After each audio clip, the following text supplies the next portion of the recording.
All right. This week's episode is a shout out to all my male audience out there who've been sitting there wondering, how can I champion a woman? How can I support women in their working environment or professional environment or even in their entrepreneur journey? I've been blessed with many male friends who've supported me along my own journey. And every time I've fallen or anytime I have faced gender inequality, my male friends have championed me and have helped me and supported me, not by making it easier for me, but by empowering my voice. And this is the person I want you to meet, David Horne. Now, David is a big advocate for female founders. But here's the thing, he didn't exactly expect to land into this. And it's amazing how he has helped and supported individuals along their journey. This week's episode, he talks about the twists and turns and insights that got him to this point.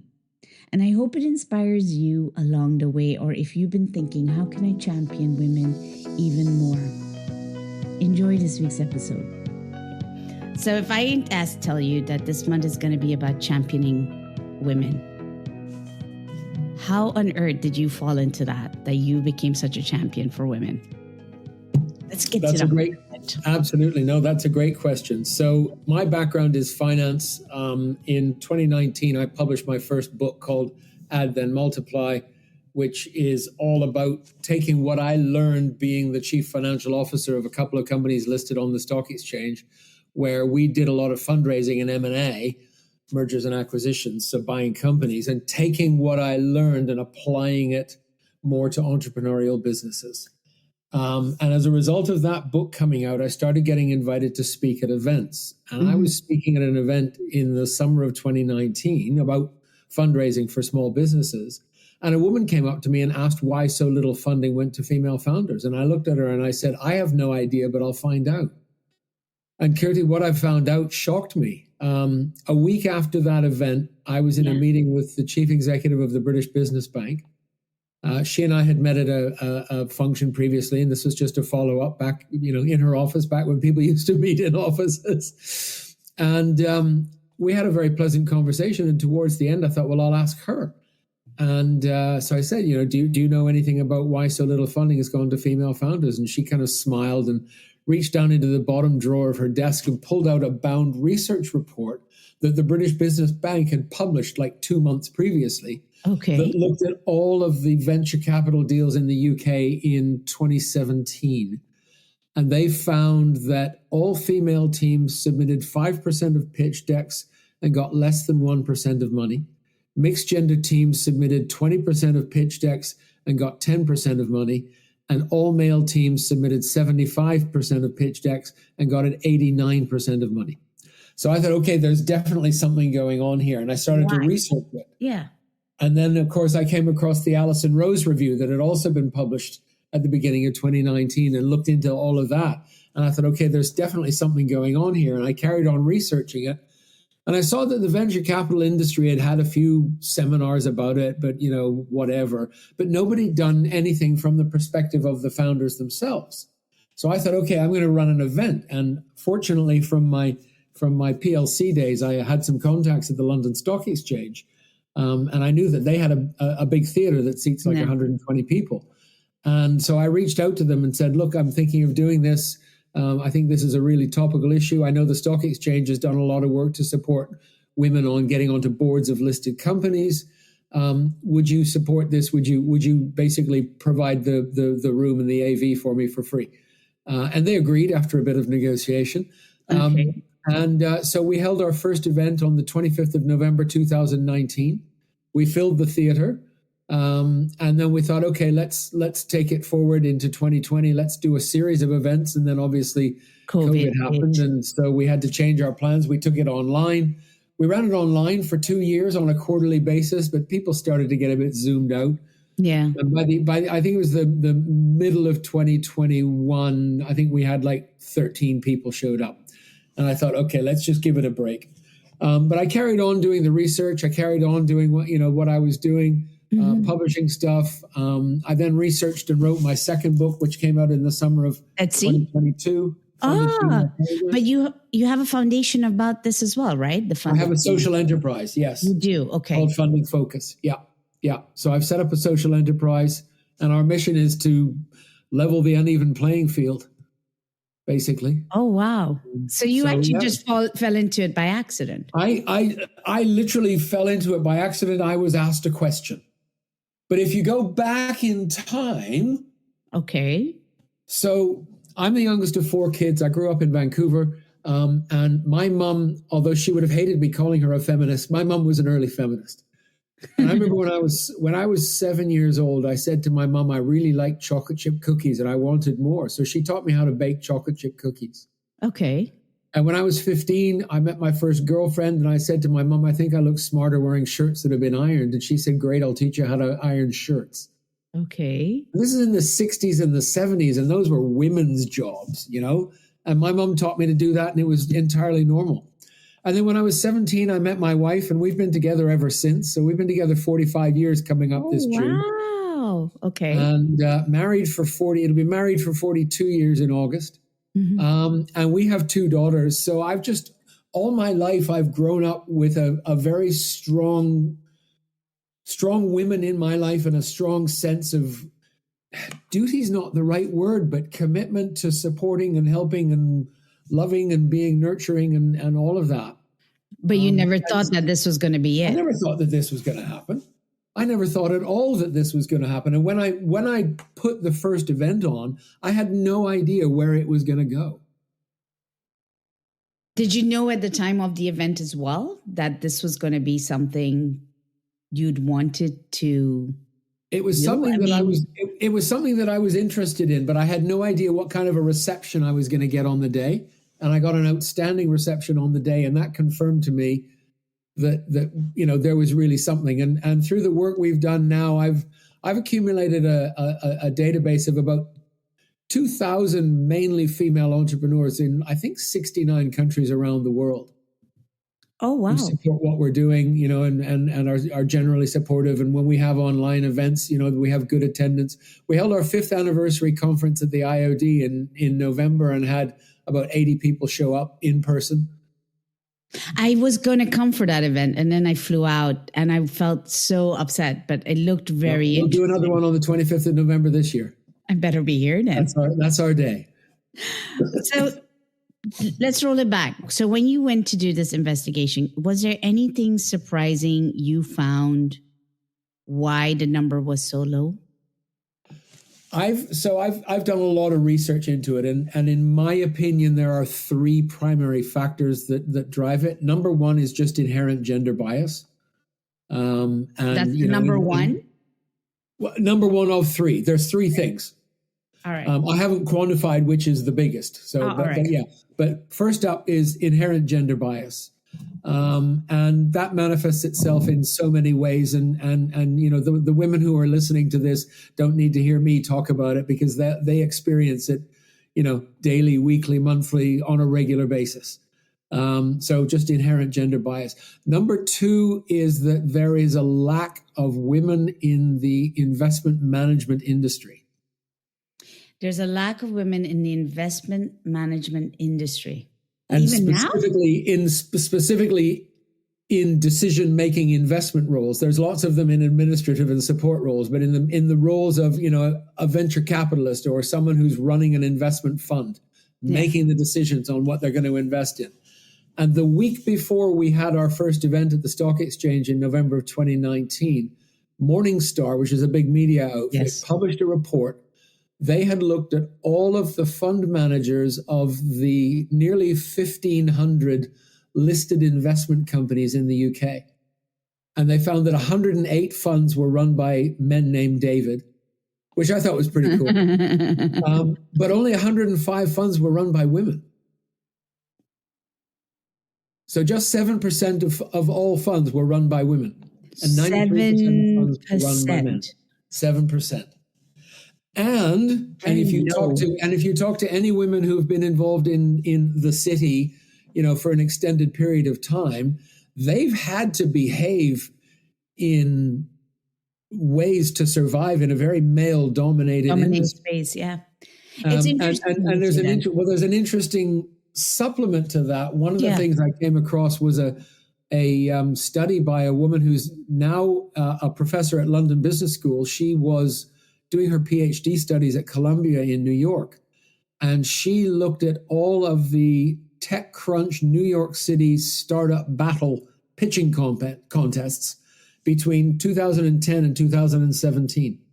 And she took all of the videos and downloaded them into some academic meta-analysis software that's beyond my technology skills, and reviewed and came to the conclusion that there was no material difference between the way men and women pitched, but there was a huge difference in the kinds of questions that they were asked, where 67% of the questions asked of male founders were what's called a promotion question. Where are you going to double your market share? Where are you going to find your next 100 employees? And 66% of the questions asked of female entrepreneurs were what's called prevention questions. How are you going to protect your market share from the competition? What if some of your employees leave and steal all of your IP? That sounds more defensive. You're very much defensive. It sounds like you have to defend yourself yeah. And what's explain crazy, yourself. what's crazy is both male and female investors showed the same bias. Yeah, that doesn't surprise me, actually. Yeah. The reason it doesn't surprise me is because there is and you still see it in today, is that women are actually harsher on women. Yeah. They are really hard on women. It's almost like you feel like you have to over-explain yourself, even though, you just wonder, why do I have to go through all this hard road? You as a woman would understand, but no, it's not like that. Yeah. And then the third thing, and this is a really important one, and this is the one that women can do something about, is women tend to be very conservative in their financial projections. And when you look at the way the venture capital market works, venture capitalists in reality are sophisticated gamblers. They go out and they raise an investment fund from institutional investors, university endowment funds, pension funds, etc. And they say, here's our investment thesis, and we're going to go out and invest this money. So they're going to go out and, let's say they raise a fund of $50 million, and they go out and they invest $1 million in 50 different companies. Mm-hmm. They know up front that at least 10 of those 50 companies are going to go bust. And they know that 35 of them are going to become what they call zombies, which just kind of trickles over. It doesn't generate any cash flow, but nobody's going to put any more money into it. And it just kind of keeps going. And they often sell them off to restructuring specialists. And that leaves 5 companies, and 2 or 3 of them, they'll get their money back.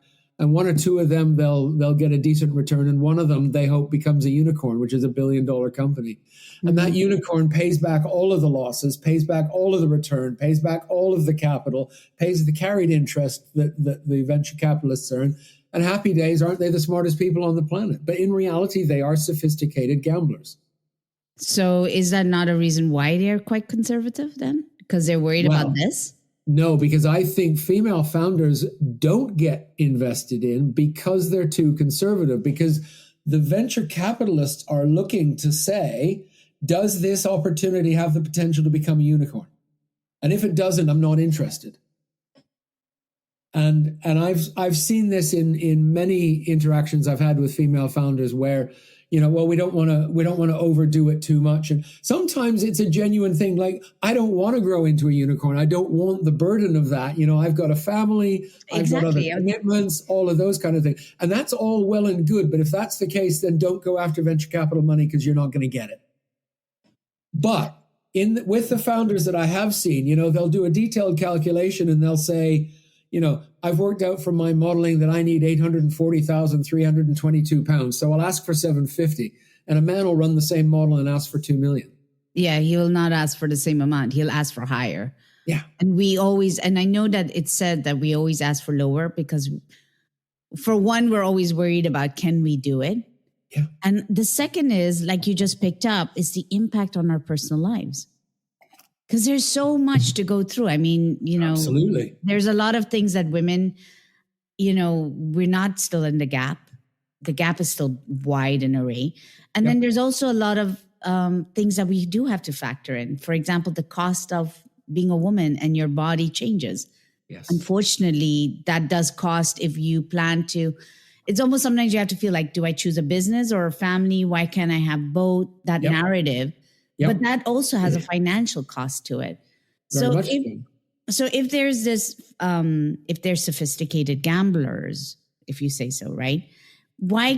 Is there another way or a pivot that just can support women with all that other way? Is there another way basically, or is there a loophole around this? Does that make sense? In 2022 and 2023, I tried to raise an investment fund that was going to invest in female founders. We didn't get it away. We couldn't raise the money. Everybody we spoke to said, this is great. This is so necessary. Your timing is really good, but nobody wrote a check. No, yeah, that conversation. So we've parked that, and I'm working on a new plan that I'm going to be launching soon, where I'm looking at doing something with female founders on a smaller scale to start. Because one of the pieces of feedback that I got was, while you and the board that you've assembled are all impressive people individually, you've never worked together as a team. Therefore, we can't assess you on your track record. This is my irritation, though. Oh, mine too. On all levels. Yep. How do you expect me to track something when you're not giving me a chance? This gets me super annoyed. Even in the funding industry, they're like, have you done it before? I'm like, well, why would I be sitting here otherwise? You can't get a job without experience, and you can't get experience without a job. Yeah, it's the same thing. It's the same thing. It is.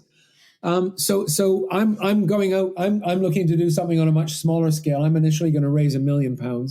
Okay. And I'll do that from angel investors and people that I know. It's still going to be hard work, but I'm confident I can do it. And then I'm going to execute what I'm going to do, which is to create a small group of 5 to 7 female-founded businesses that have complementary offerings so that we can offer across the wider range of the database. Let's say each of those businesses come in and they've got a list of 10,000 customers and prospects. Yeah. But if we get 5 of them, then that's 50,000. And let's say 20% is duplicate. So that's 40,000. Mm-hmm. Well, that means each of those companies has the potential of 30,000 new prospects that they can go out and market to. And we'll put structures in place, and we're also going to put technology in place. I'm just working up the plans now. Ooh, and with AI, I guess. Absolutely, very much. We're looking to do a substantial investment in AI tools to support these businesses and grow. And the idea is, let's do this and let's run it for a couple of years, demonstrate the growth that we can achieve, get the financial statements audited, then go out to the private equity industry and say, here's what we've done. Now we'd like 10 million and we'll scale it. Prove that over the next 5 years, and then go out and say, right, now we want 100 million and let's really do it. So actually you are bringing in that missing point that I have a gripe with. Like, I need to have backing, or I need to have someone believe in me, because that's actually what you're really looking for. And I'm going to create this group. Yeah. And there's lots of stuff we have to do to in terms of structure. Oh, I'm excited. I'm excited too. It's really cool. And I've got a very dear friend who's a very successful female founder, who hopefully will be the chair. She's agreed in principle, and I've got a meeting with her next week to present it in a bit more detail. She and I worked together 25 years ago. And then she left and set up a small business with 3 colleagues, and they now employ 400 people. So let's say there's somebody who's interested. They have this idea and they want to grow. They just don't know how. And like as I initially had started with you, my father was very successful.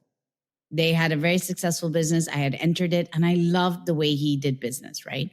But one thing I was raised with was the attitude that actually your husband's going to make the money and he's going to take care of you. Yeah. So it took me a lot of years to really own my self-worth through business. But I can see my narrative always sabotaging me. And in a lot of cultures, that is the case. So you said you had 69. So I'm going to ask you to give me courage for other women who've had this situation like I did. In add, then supply and multiply. Women I've seen women who have great ideas. They are anxious, they're eager, but what stops them is funds. How do I get to do all of this without exhausting myself? Yeah. What do you think are great starting points? Taking in, like I said, there are a lot of cultures that have this. What would you suggest? Let's think Well, along together. yeah, sure. So first up, and I'm not saying this is easy, but first up, they've got to get over that cultural issue. And let's just take the Asian culture, right? Mhm. And I've spoken to many Asian women who've had that kind of environment, and we're told, your job is to stay at home and have the children and prepare the food and make the house tidy, and your husband's job Yeah. is to go out and make the money, and that's way, and that whole family thing is so very strongly instilled in them. Yeah. And they have to find a way to break out of that mindset. And I can't imagine how difficult it must be. But I do know some Asian women who have successfully done it, and it's been very hard. It's a lot of inner work, I can assure you. And sometimes in particular has required a lot of long-term reconciliation work with parents and other elder members of the wider family. The younger generation is a lot more forgiving than the older generation. And I think that's just something that we have to live with. But I think, if you can demonstrate the strength to get through that, then you have the strength to get through just about anything, because that's got to be one of the hardest things to do. I really like that, because you're almost saying the inner resilience is what's going to take you through the stomach of entrepreneuring to going to the funding, because funding can be also like a lot of falls until you refine it, as it were, your message. Correct. Or refine your business. Correct. Yeah. And then my general advice to entrepreneurs, and again, I actually touched on this in the article this week about my own midlife crisis and all that. Yes, please. It doesn't matter how many times you fall down. What matters is how many times you get back up again. When did you have that realization? Probably a few years ago. So the midlife crisis was in 2010 till 2012. And then it probably took me 5 years to get over it. And then it took me another 5 years to kind of rebuild my life back up to what I had been used to before and what I do now. That's a heck of an inner journey as well. It was. And not many people take that step, though. Even women who have to undergo what you were saying about internal or generational healing. I would call it generational healing or generation restoring, because there's a lot to that story. There's behind those stories. And when we hear 5 to 10 years, and I understand where you're coming from, because I had a similar feeling. I was very successful at 40, and then I crashed and burned. And it's been taking me a long time to rebuild back. Yeah. And in the rebuilding, you also do get a certain you don't feel very confident, and your wordiness, which is very tied to your finances. So those first 5 years, I mean, I tried to, for your listeners who don't know the background story. So I tried to launch a wine business. It was a disaster. I burned through. Also had the word daughters in it, right? Yeah, my daughters were shareholders in the company. They weren't active in it, but they were shareholders. Okay. It was supposed to be the great tax planning thing, but so it didn't work out, and I burned through £100,000. And when I finally came to the realization that this wasn't working, and I went out and went back to doing finance work, I had lost my mojo, and I was playing really, really small. And it took a few years of playing really, really small. And then I came across a guy who explained to me, you've got this skill set, you've got this knowledge, you've got this experience. How many people do you think have this experience? And I kind of stopped and realized that actually the world that I used to play in, lots of them did, because we were all CFOs of public companies, and that's what we did. But the wider world, they didn't have that experience. And so I started testing it out and working out. And that's what led to writing this first book in 2019. And I would say really it was when this book came out that I finally came to grips with what that whole thing was, what I could offer to the market. And it was really interesting, because having written that book, I had something that said very clearly, this is what I do. And if this is what I do, then everything else is what I don't do. And I was able to go Oh, back that to is some, profound. yeah, and I was able to go back to some clients that I had that no longer were really serving what I wanted to do. And I wasn't serving them as well as I could. And so we sat down and said, look, here's where I'm going. It's not where you're going. Let's work together to find you someone who can serve you better, because that's not me. So there's almost like, there's a couple of things I'm taking from this. You needed to fall in your own business to 100%. understand entrepreneurs. 100%. I'd had a very successful career. I trained as a chartered accountant with PwC. Yeah. I failed my accounting final exams the first year I sat them. That was a bit of a fall, but I passed them the second year and carried on and moved internationally with PwC. Ended up, I was 2 years with PwC in Zurich, Switzerland. And I ended up getting an incredible job offer from my biggest client, which was an American tech hardware company. And at the ripe old age of 27, I became the number 2 finance guy in the Swiss subsidiary of this business that turned over $500 million. It's almost like life was preparing you for this moment. You do see that? There you go. So, yeah. And so when the fall came, it was hard. But I look back on it now, and it was 12, 13 years ago. And I mean, I can't say it was the making of me, but it was certainly something that has shaped the human being that I've become. To me, it does, but I also think you become more relatable when you understand the fall. I think, I never understand people when they've made it. I know when a person can relate to me is when they've fallen, because then they take a very different narrative. Yes.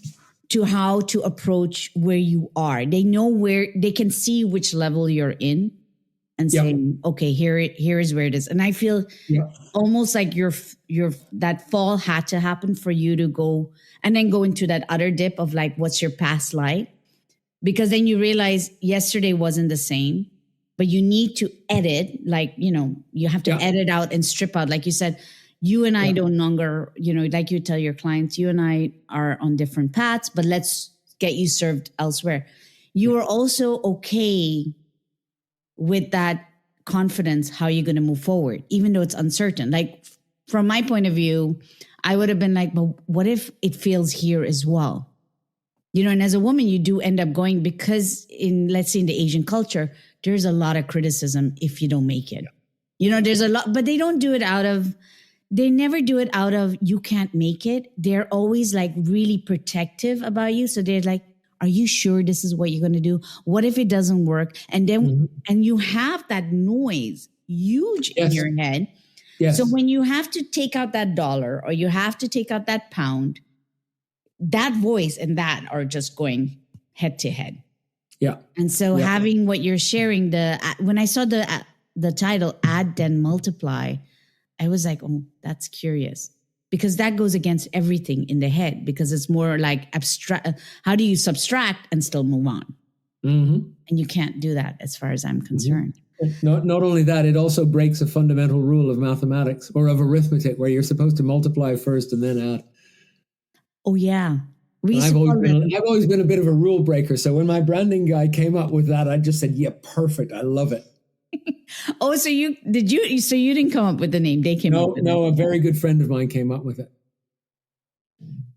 So can I ask you, has there ever been any woman entrepreneur, female entrepreneur, that story you've met that really that made you really shift and more passionate about what you do? Was there any stories that really changed it? I mean, yeah. So I in the Funded Female Founders book, I actually share the stories of 7 female founders in 7 different industries in 4 different countries who have successfully raised money. And they are all inspirational. And I've got many other stories of inspirational women, but I'll tell you the story of one. It's a lady called Dr. Daniela Marino. She's Italian, but lives in Switzerland. Ever since she was a small child, she knew she wanted to go into something medical. And she ended up doing her PhD in, I can't remember, some kind of biology at the University of Zurich, the ETH Zurich, which is a really, really prestigious university.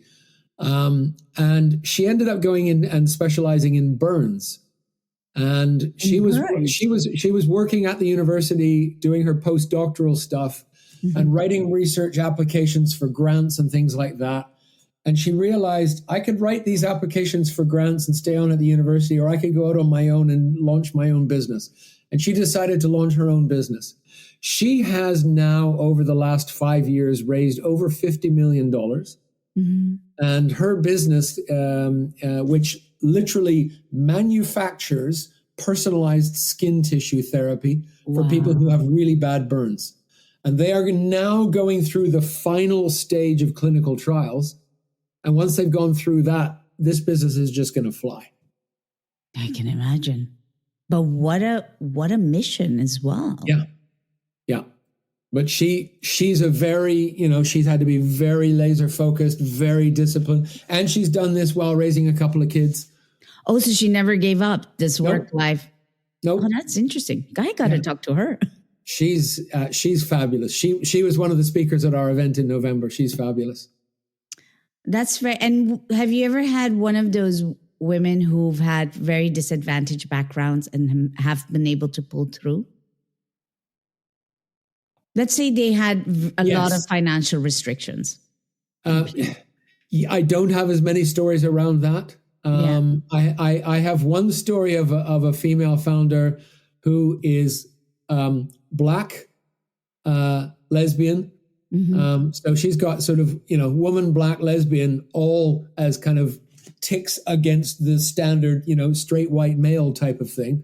Yeah. She did have a background in investment banking, which she said she had to work her socks off and work 3 times harder than anyone else to succeed in. Yeah. And then she left that world and went into entrepreneurship, and it was like starting all over again, because everything she learned in investment banking and all of the people she knew in investment banking didn't help her in the world of entrepreneurship, and she had to do it all over again.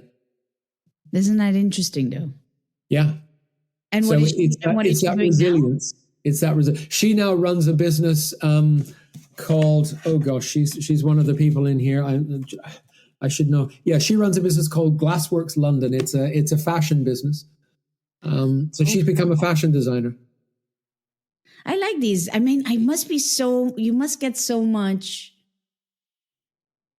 I don't know. It's like there's a feeling inside of you that feels really warm and just like complete, that you've seen somebody grow into themselves. Yeah. Do you get that as well? Yeah. Yeah, no, definitely. And, and it's something I had earlier in my career when I was a CFO.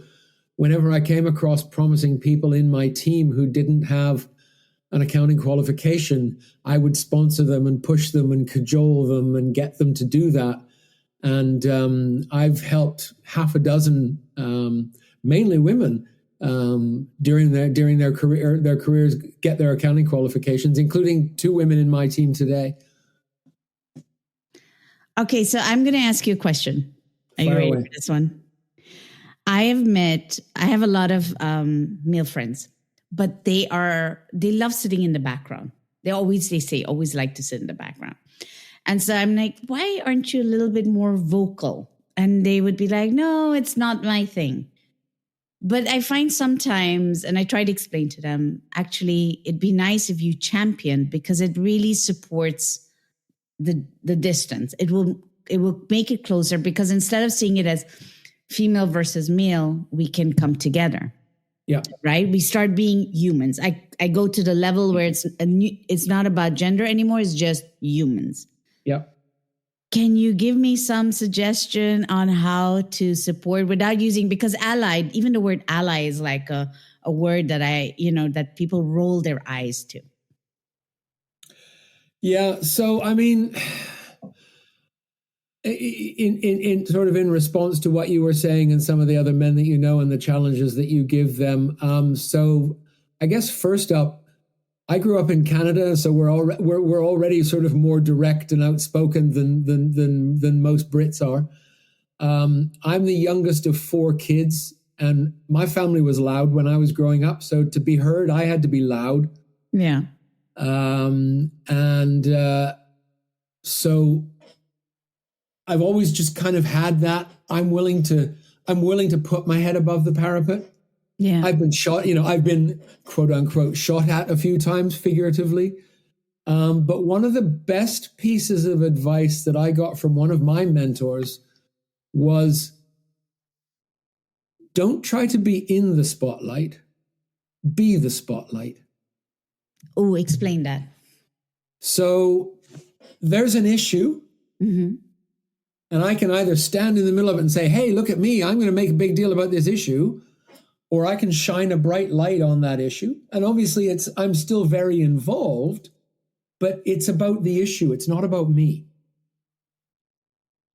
And again, that was something that came to me through my own transformational journey in the last 5 years. That realization and that acceptance that almost like I was called upon by the universe to do this. This is why I'm here. Mm-hmm. For your listeners who are spiritual, they'll understand. And for your listeners who aren't spiritual, they won't. Well, I think everybody is spiritual to some extent. It's just they're either hidden away or they don't want to say it, but they are. Yeah. Okay, so I felt called to do this.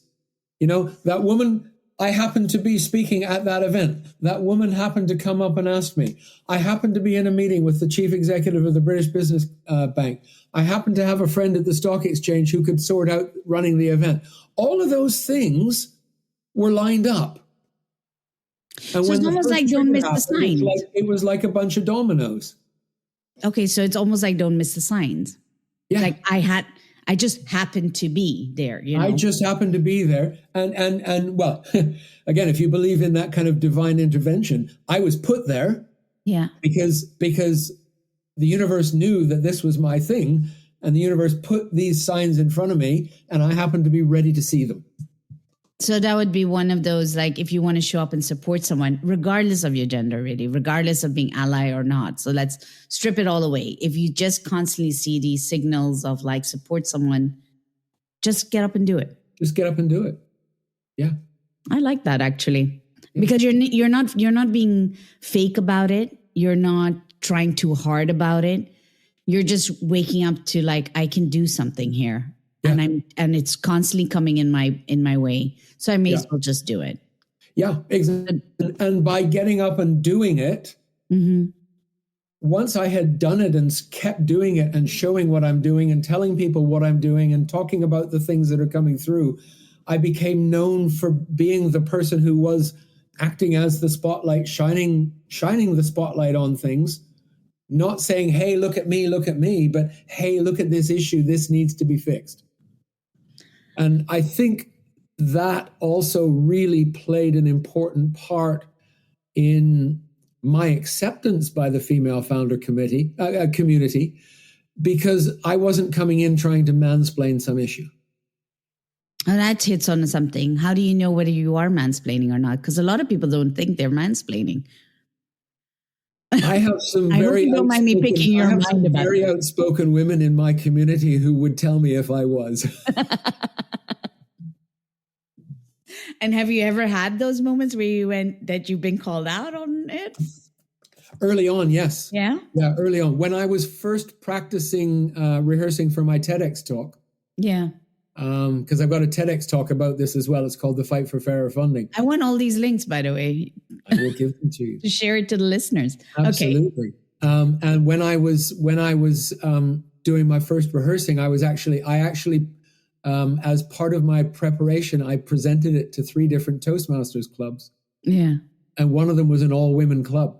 And we had a conversation after the speech about mansplaining. Was there anything really? I had actually never even heard the term before that meeting. Oh yeah, no, that's a conversation. You're like, oh, he mansplained, and then we roll our eyes to it. Yep. So what were the signals? Because some people genuinely don't realize they're mansplaining. Well, it wasn't signals; it was direct feedback.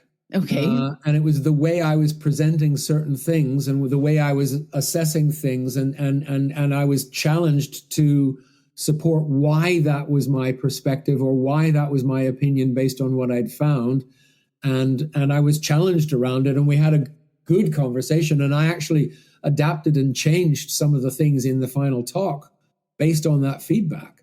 Was there anything really difficult in that whole feedback that you found very confronting? No, and I guess that's because of two things really. And I know, we're both in the Toastmasters community. And part of being in the Toastmasters community is you get, every time you give a speech, it gets evaluated. Yeah. And you learn very quickly to not take the evaluations personally, because the person isn't evaluating you, they're evaluating your speech and how you delivered it. So that mindset already helped a lot. And I guess, the other part of it was just, having been through the school of hard knocks in life at various stages, I was receptive. I knew that I was the odd one out presenting something like this to a community of women. And it's funny, I sometimes use that in a humorous way now. I remember recently, a couple of years ago, I was sponsoring an event at the Women's Business Club, and I went up on stage to announce who the winner of this particular award was. And I looked out and I realized that apart from the catering staff, I was the only man in the room. Ooh, how did that feel? Well, I opened up my talk by saying, spot the odd one out. So, yeah, I guess, and again, I'm grateful to my mom and my wife and our daughters for giving me the confidence to be able to speak with women directly, and also to have learned that the way you interact with women is different than the way you interact with men. So you never and it's not that one's good or bad, it's just different. It's like that book, Women Are From Venus, Men Are From Mars. Well, I haven't really read it. It's a bit stereotypical, but women and men are different, and one needs to adapt. It's just like it's introverts and extroverts, and you need to adapt. Do you find that you've ever had moments, because when you're talking about all this, I always go back to that word. I was annoyed with it for a while, which was imposter syndrome. Did you ever have those moments in that? I had that immediately after the midlife crisis, when I kind of came back and was playing really small. I had that in a big way. I got over it probably within 3 or 4 years. And it's interesting because I have a friend from another entrepreneurs network that I'm a member of, who is a specialist in imposter syndrome and wrote a book called Outsmart Imposter Syndrome. Yeah. And I reached out to her when we were trying to raise the fund and weren't getting it away. And I had an hour's call with her, and I said, am I going through imposter syndrome because I'm not getting this? And she said, no, you're not. She said, you're absolutely not. But I have had that. And a lot of people do have it. I think it's natural to have it, to be honest. If you don't have it, I mean, at least from what I've learned through, because I did a lot of on the Buddhist way of dealing with life, discomfort and everything. Yep. And one of the things is like, doubts is normal. If you don't have them. Oh yeah, no, doubts is normal and all that. But if you have imposter syndrome to the point that it's really stopping you from getting out there and doing what you want to do, then there's a book by a lady called Tara Halliday, Dr. Tara Halliday, and it's called Outsmart Imposter Syndrome. I think definitely recommend that book. Yeah. Okay, so the word being an ally means just basically getting over yourself, getting on with it. If the signs arrive, do something about it. And is there about expecting something in return?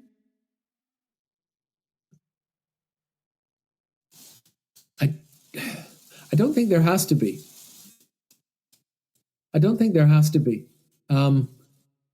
And I kind of take the perspective. I mean, I haven't made any money from running this business.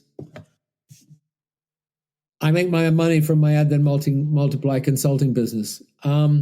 And maybe one day I will make money from the female founded business. And actually, what I'm looking at doing with this new idea is merging the two businesses into a new thing and kind of going all in with the whole thing. So that's probably ultimately how it'll come through. But I didn't go into this thinking this was a way I was going to make money. I didn't go into this, so in terms of that kind of return, the returns I've had have been much more social returns, much more, being invited to speak at female-led events. The number of times I've been up on stage speaking, and it was only the once where I was literally the only man in the room. But I was at an event last week where there were half a dozen men in a room of 100 people. And to be invited to come along and be recognized as being an ally and being a champion or a supporter or whatever you want to call it, that's a big return for me. And I look at it again. So both of my wife and both of our daughters are teachers. None of them are entrepreneurs. I don't know if they ever will be. But if they were, I'd want them to know that I had their back. And so I do this because I want to support women, because I think the way the world is just wrong, and we need to fix that. And I can't fix the whole world, but if I can fix my little corner of it, that's a good thing. Talking about the world going on, I was just having this conversation in my head as you were talking. I was like, my God, I want to ask him this question. Going forward, AI is here. Women still are trying to get that gap closer, and AI. I just did a podcast about the ugly, the ethical, and the good of AI. But now with this gap and what's been fed into AI, there's still a lot of concerns around ethnicities, women, what it's pulling into. Well, there's huge bias in AI. There is, yes. Because AI has learned what's out on the internet. There's a great video that was put out by one of the big advertising firms. I think it launched in New Zealand. And it's a young girl walks into a football stadium and it's dark. And she calls out, "Hey, internet," and it lights up. And she says, "Who scored the most professional football goals?" And the answer comes back, "Cristiano Ronaldo has scored, 147 goals or whatever." And then she says, "What about Christine Sinclair? How many goals has she scored?" And it comes back and it says, "Christine Sinclair has scored 198 goals, like well in advance of Cristiano Ronaldo." And she says, "So who scored the most goals in international football?" And the internet comes back and says, "Cristiano Ronaldo." Yep. And there's those kinds of biases. There have been so many publications. There's a book I can't remember the title of, but it looked at things like crash test dummies. And all of the crash test dummies were male bodies, not female bodies. I think it was Invisible Woman, the book called Invisible Woman. Yeah, fantastic book. Fantastic book. But yes, it's about the test dummies and also about the underground. And women who have babies and they have to be in a pram and there are no escalators or elevators. Yes. And who made it, that kind of a thing. And I find AI runs the same thing. And I use AI, I'm using it now and everything. And people are like, "Oh, it saves time." But I'm like, but you got to check the facts. And now even more so with the political environment we're in and all this pulling back of DE&I for women, what is that going to signify in the funding industry? Should we be concerned? Is there something we could do potentially to ensure that AI becomes less biased for women? Because there's not that much out there. What do you think? I mean, one of the beauties of AI is you can train it. But not everybody realizes that. So lots of people just kind of go into Chat GPT and type stuff in and let it come out. But if you're willing to put in the effort to train AI, it can, you can find ways that overcome the natural biases of the internet. Yeah.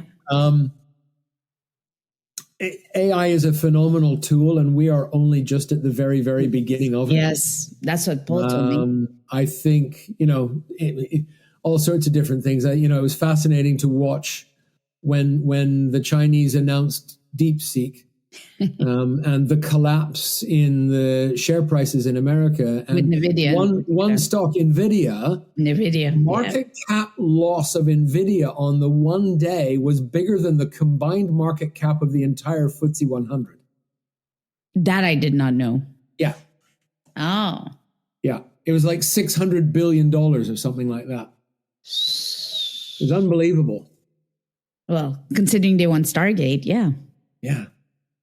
So, yeah, I mean, I think AI is a fantastic tool, and the more we use it, the more we're gonna learn and develop, and the more it advances. But yeah, we need to.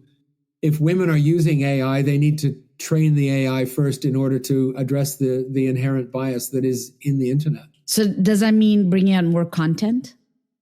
I don't know the answer to that one, Kirti. I'm not a tech guy.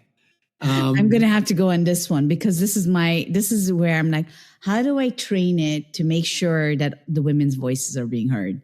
Because what you're doing, I think funding, to me, I was just talking about this earlier.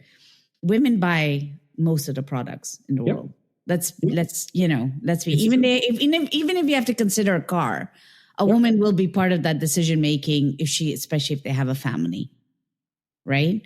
So, it boils down to the simplicity. Women are basically the consumers. A lot of it should be factored in. An Invisible Woman, the book, made me very aware of this. Yeah. So for a woman to be part of the entrepreneurial field and to be to contribute to how to make products thinking community-wise, I think we have to think together, like, male versions, female as human beings, we need to start thinking together. So for me, AI is now the next thing of how do we make that, ensure that it supports us thinking together. So that's why I was asking the question around AI. It's important.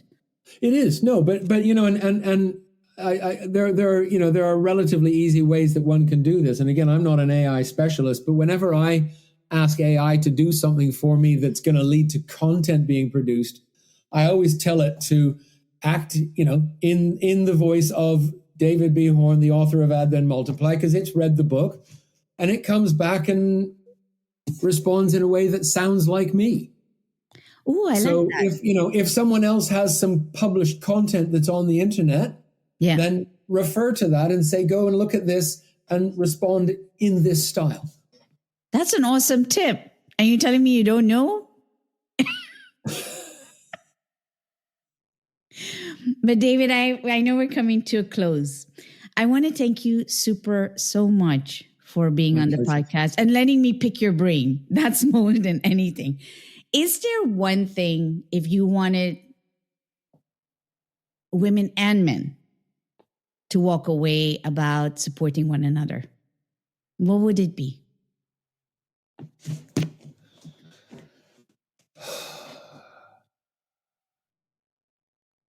Purely in the context of women and fundraising,